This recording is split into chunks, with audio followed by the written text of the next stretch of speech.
Kehidupan harus memegang prinsip lembah manah dan adab asor, yang artinya selalu rendah diri dan penuh sopan santun dimanapun kita berada. Karena kita hidup di dunia ini tidak sendiri. Ada banyak bermacam-macam makhluk lain yang juga ciptaannya. Itulah sepenggal kalimat dari cerita yang akan aku bawakan kali ini. Cerita ini ditulis oleh Vita Arkana. Link sumber seperti biasa aku taruh di kolom deskripsi. Sebelum lanjut ke ceritanya, tidak lupa aku ingatkan untuk klik tombol subscribe di bawah agar kalian tidak ketinggalan cerita-cerita seru lainnya dari channel Erwin Story. Yuk gak usah lama-lama lagi, cari posisi yang nyaman, rebahkan badan, selamat mendengarkan.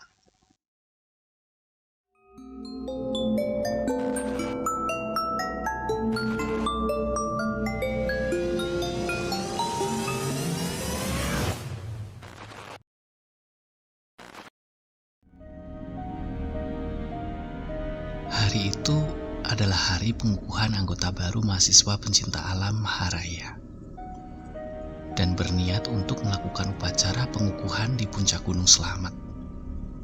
Sengaja memilih jalur di Pajaya karena jalur paling dekat dengan kota asal mereka, yaitu kota Pemalang. Mobil pickup yang digunakan oleh rombongan mulai memasuki wilayah Pulau Sari. Jalan menanjak dan berliku dengan suguhan flora khas pegunungan sungguh memanjakan mata. 1 jam telah berlalu. Rombongan menempuh perjalanan melewati kecamatan Pulau Sari, akhirnya sampai di base camp gerbang jalur pendakian. Sesampainya di base camp gerbang pendakian, Santo ketua rombongan melapor kepada petugas tempat untuk meminta izin mendaki, serta membayar biaya retribusi sebesar 15.000 per orang. Jumlah anggota kami lumayan banyak. Sesudah sholat duhur, rombongan berniat memulai pendakian. Tak lupa berdoa dulu untuk keselamatan, serta memastikan perlengkapan dan logistik selama pendakian. San, kamu di depan ya, pimpin anak baru. Perintah Indra pada Santo, salah satu senior juga. Oke bro, jawab Santo sambil mengacungkan jempol pada Indra. Aku di belakang ya, kata Indra kemudian. Rombongan ini berjumlah 10 orang, dengan hanya 4 senior dan 6 junior. Perjalanan kami pun dimulai. Pemandangan yang pertama dilihat adalah bentangan alam hijau dan indah dengan sawah, ladang, bahkan peternakan warga masih terlihat. Kemudian, rombongan melewati hutan pinus yang sudah alih fungsi menjadi tempat wisata, dengan spot foto, flying fox, bahkan tempat camping pun tersedia. Santo memimpin di depan, diikuti 2 anak baru. Lalu Naila, satu-satunya senior perempuan, mengikuti di belakangnya. Dilanjutkan senior Baim dan Indra paling belakang, selang-seling dengan pendaki junior. Jalur semakin menanjak. Banyak junior yang mulai terlihat lelah. Pos 1 berhasil dilewati hingga sampai di jalur pendakian menuju ke pos 2. Siva adalah salah satu junior. Terlihat beberapa kali batuk-batuk dan berjalan paling belakang. Tertinggal dari teman-temannya yang lain, hanya ditemani oleh Indra yang berjalan di belakang gadis cantik itu. Melihat kondisi Siva yang terlihat sangat kelelahan, mereka pun beristirahat di pos 2. Lalu Indra berdiskusi dengan Santo untuk menemani Siva di bagian paling belakang. Saat Siva batuk, beberapa kali dia membuang ludah di sekitar tempat duduknya. Tentu saja tanpa sepengetahuan yang lain. Wajahnya putih terlihat lelah dan berat tas keril yang digendongnya semakin menambah lelah yang dirasa. Selang beberapa saat, rombongan lalu melanjutkan perjalanan. Akan tetapi, baru beberapa menit mendaki, langkah Siva di belakang bersama Indra semakin lambat. Terkadang tak terlihat oleh Santo dan yang lainnya. Santo pun cemas, takut seandainya mereka kesasar. Santo pun menyuruh Naila untuk menyusul Indra dan Siva. Naila kemudian turun menyusul meninggalkan rombongan yang lain. "Indra, ngapain?" Naila setengah berteriak pada Indra. Sesaat setelah berhasil menyusul mereka, Naila kaget melihat Indra terlihat merangkul bahu Siva. Demikian pula dengan Siva, langsung salah tingkah. Indra pun secepat kilat menurunkan lengannya dari bahu Siva. Enggak kok, cuman ini Siva batuk-batuk terus, minta ditepuk-tepuk punggungnya." Indra membela diri. "Hati-hati kalau batuk, jangan sampai buang ludah sembarangan. Harusnya kalau sakit bilang dulu sebelumnya," ujar Naila kesal. Matanya setengah menyelidik pada Indra. Naila curiga pada apa yang dilihatnya barusan. Tidak seharusnya Indra merangkul bahu Siva seperti orang sedang pacaran. Seorang senior harus benar-benar bersikap profesional pada juniornya. "Maaf kak, tadi sehat pas mau berangkat." Siva membela diri. "Ya sudah, kalau ada apa-apa bilang sama Kak Indra ya. Aku nyusul yang lain di depan. Awas bentar lagi masuk pos 3, ujar Naila lagi. Iya kak," Siva menjawab dengan ragu. Sementara di sebelahnya, Indra tidak berkata apa-apa, hanya mengacung ibu jari tanda setuju. Naila lalu meninggalkan Indra dan Siva di belakang, menyusul rombongan yang sudah mulai jauh di depan. Sebelum menjauh dari mereka berdua, Naila sempat melirik dengan ujung matanya yang melihat pada Siva dan Indra. Tampak olehnya saat Siva batuk-batuk, tangan Indra mengelus punggung Siva. Pikiran Naila menjadi tak enak seketika. Dipercepatlah langkahnya menuju Santo dan rombongan. Sepanjang perjalanan, Naila hanya diam. Hingga sudah 2 jam lebih, belum juga sampai pada pos selanjutnya. Santo terlihat agak gusar, ditambah melihat kondisi Siva yang semakin batuk-batuk. Kemudian mereka berhenti lagi untuk beristirahat. "San, ada yang aneh ya?" Naila mendekat pada Santo. "Iya, Nay. Harusnya sudah sampai pos jam yang lalu." Naila lalu menceritakan apa yang dia lihat pada Santo. Lalu Santo memanggil Baim dan Indra untuk berdiskusi. Mereka berempat berkumpul di tempat yang agak jauh dari rombongan junior yang sedang beristirahat. "Indra, lebih baik balik ke base camp sebelum gelap. Kasihan Siva batuk-batuk. Kayaknya gak kuat deh sampai puncak," perintah Santo pada Indra. "Siva kuat kok, aku nanti yang jagain," Indra berkata percaya diri. "Kamu gimana sih? Pikirkan yang lain. Jangan karena satu orang terus yang lain kena batunya," Baim menimpali. Jangan gas gitu dong. Maksudnya apa? Siva juga berhak sampai puncak." Indra terlihat mulai emosi. "Indra, kami tahu niat kamu. Sebaiknya kamu kembali ke bawah dari sekarang. Sebelum sampai di pos 4 sama Rantu. Tahu kan itu pos gimana ceritanya?" Timpal Naila. "Maksudmu apa, Nay? Emang aku ngapain?" Indra balik tanya. "Niat kamu udah gak tulus buat muncak, Indra. Kamu ada maksud tertentu sama Siva," balas Baim. "Jangan sembarangan ngomong, bro. Hati-hati, jaga mulutmu."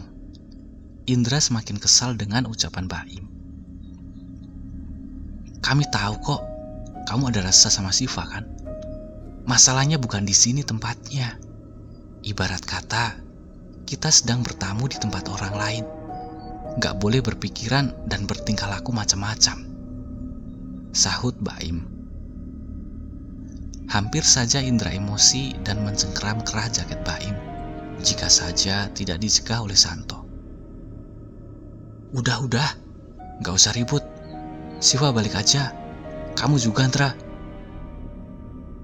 Aku ikut kembali ya, Naila menawarkan diri. Dia tidak yakin pada Indra dan Siva jika tidak ada yang mengawal. Lalu setelah berdiskusi dengan yang lain, Santo, Baim, dan para junior melanjutkan pendakian ke puncak. Sementara Indra, Siva, dan Naila kembali ke base camp di Bajaya. Tidak lupa mereka bertiga memberikan sisa perbekalan yang mereka miliki pada anggota rombongan yang melanjutkan pendakian. Hari mulai sore, suhu udara semakin menurun. Naila mempercepat langkahnya turun, diikuti Indra yang sibuk menuntun Siva. Sungguh pemandangan yang kurang tepat dilakukan saat pendakian. Hal itu membuat kekhawatiran Naila semakin dalam. Naila tahu, jika Indra memendam rasa suka pada Siva, sayangnya rasa itu diungkapkan pada waktu dan tempat yang salah. Hingga melewati sebuah turunan yang agak curam, di sebuah pohon besar di sisi jalan setapak, mata Naila menangkap sosok wujud yang sangat mengerikan. Naila terdiam beberapa saat. Seketika hatinya diliputi perasaan takut dan khawatir. Dilihatnya Siva dan Indra yang bertingkah laku layaknya orang sedang pacaran di mabuk asmara. Naila kemudian menarik ujung jaket Indra ke arahnya. Setengah berbisik, Naila berkata, "Indra, kamu tahu kan aturan di sini?" "Iya tahu. Kenapa? Aku gak ngapa-ngapain kok," bela Indra. "Lihat kelakuan kamu sama Siva. Gak pantas di tempat seperti ini, Indra. Hentikan, atau kamu ngebahayain kita." "Slow guys, gak akan ada apa-apa." "Cukup, Indra, jangan sombong. Ingat kita di mana." Lalu Indra kembali ke arah Siva yang berdiri tegak di ujung jalan setapak itu. Matanya lurus memandang ke depan dengan pandangan kosong. Bibirnya membiru, entah karena suhu udara dingin atau yang lain. Wajahnya pucat pasi. "Siva," panggil Naila keras. Siva terdiam. Naila dan Indra saling berpandangan. Lalu keduanya memandang ke arah pohon besar itu. Sesosok bayangan hitam tampak berkelebat ke arah Siva. Seketika itu mereka berlari ke arah Siva dan memeriksa Siva yang berdiri mematung untuk mempercepat langkahnya.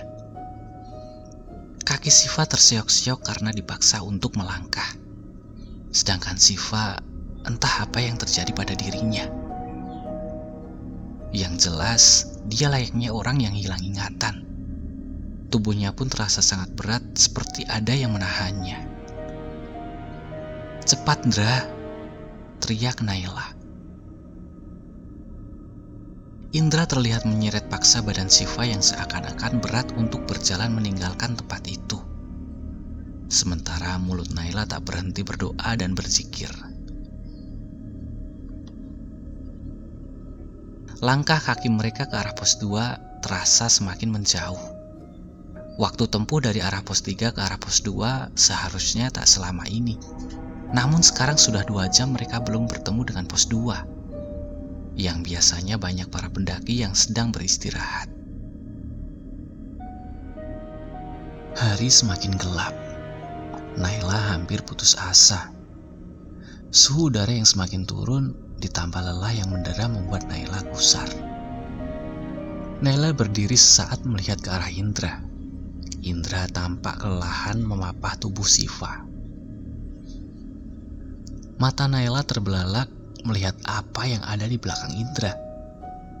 Sesosok kecil nampak ikut naik pada tas keril yang digendong Indra. Bulu kuduk Naila merinding. Meski rasa takut menyergap dan irama jantung berdetak kencang, didekatinya tubuh Siva dan Indra. Indra, apapun yang terjadi, kita bersama ya. Jangan melepaskan pegangan satu sama lain. Kita saling membantu. Ucap Naila terbata-bata dengan mata yang sesekali melirik ke arah keril Indra. Indra pun mengiyakan. Tangan Naila memegang lengan Siva sebelah kiri, sementara sebelah kanan Indra yang memegang. Siva seolah tak berdaya. Indra terlihat semakin kelelahan. Berat tas keril yang digendongnya ditambah ada sosok yang ikut serta di tas kerilnya. Hari mulai gelap. Ketiganya belum juga sampai di pos manapun. Mereka tersesat entah di mana.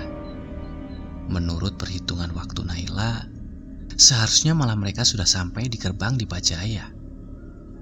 Berkali-kali Naila membisikkan doa dan kalimat Allah pada Siva. Namun Siva masih tetap sama. Belum juga sadar. Dra, bantuin aku dong, tuntun Siva beristighfar. Di antara kelelahan dan jalan menurun tajam, Indra berulang kali menuntun Siva untuk melafalkan kalimat Allah. Akan tetapi, Siva seakan tak peduli. Badannya semakin lemas dan pucat. Tubuh Siva semakin tidak bisa diseret.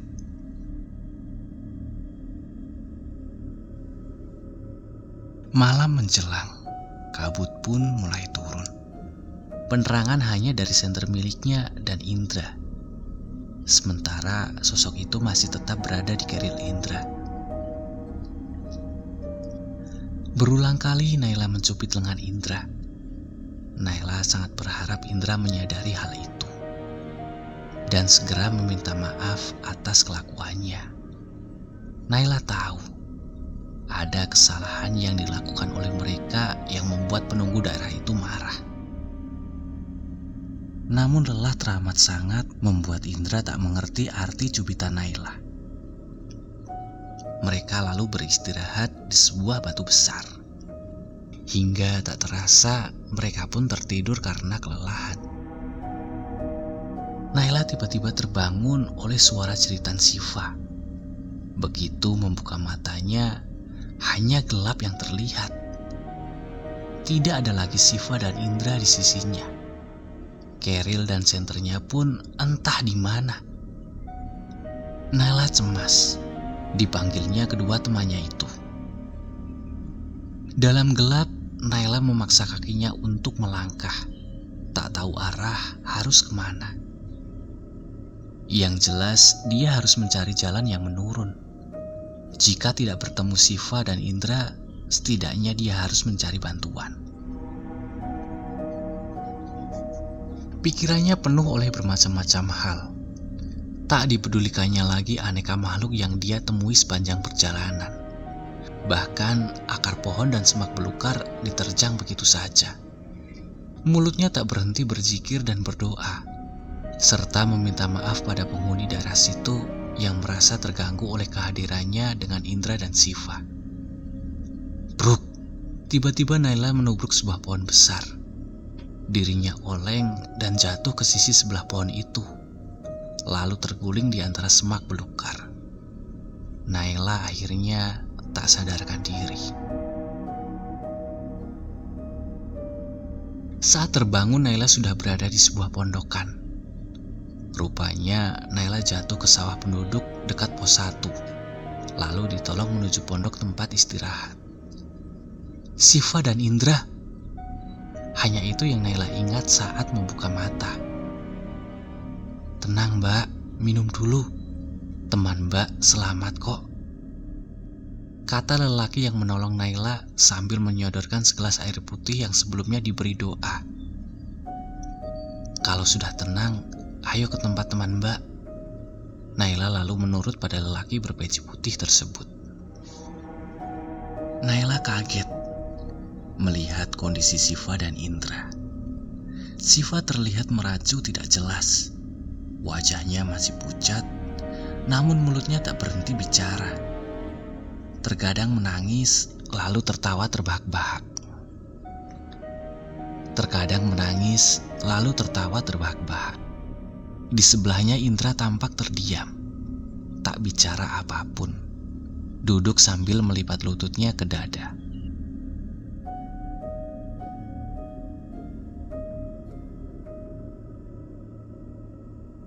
Teman Mbak diganggu. Tadi ada warga yang nemuin di dekat batu besar. Teman Mbak sepertinya melanggar pantangan di sini. Tapi jangan khawatir ya. Insya Allah bisa sembuh kok. Iya Pak, maaf. Kami sudah kilaf. Atas nama teman saya minta maaf ya Pak. Sebaiknya teman Mbak sendiri yang nanti minta maaf sesudah mereka sadar. Lalu tak berapa lama datang sesepuh desa. Mulutnya kumat kamit dan mengucap banyak doa yang ditiupkan pada kedua telapak tangannya. Lalu diusapkan kepada kepala Siva dan Indra. Tak berapa lama Siva dan Indra jatuh terkulai dan pingsan. Naila ikut membantu menemani mereka.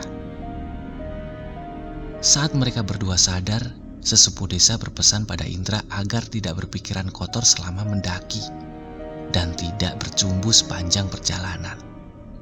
Demikian juga dengan Siva. Jika tidak sehat, lebih baik tidak ikut naik. Jangan seenaknya membuang ludah di sembarang tempat. Bisa jadi tempat itu adalah rumah bagi makhluk lain. Jika hendak melakukan pendakian, niatkan hati lurus, selalu berpikiran positif dan tidak melanggar aturan yang ada. Karena ada makhluk dari dunia lain yang tidak suka diusik oleh manusia. Naila berulang kali minta maaf pada sesuku desa. Siva masih terlihat terisak-isak menyesal.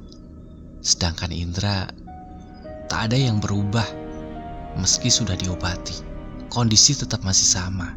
Terdiam, tak banyak bicara dengan tatapan mata yang kosong.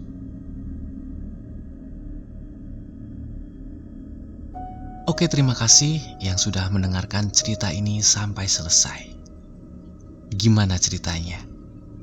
Dan memang benar, aku sendiri dulu suka banget mendaki gunung. Dan memang pantangan-pantangan seperti itu jangan sekali kita langgar, karena bisa fatal akibatnya. Oke, saya Erwin, sampai ketemu di cerita selanjutnya. Jangan lupa subscribe ya. Terima kasih.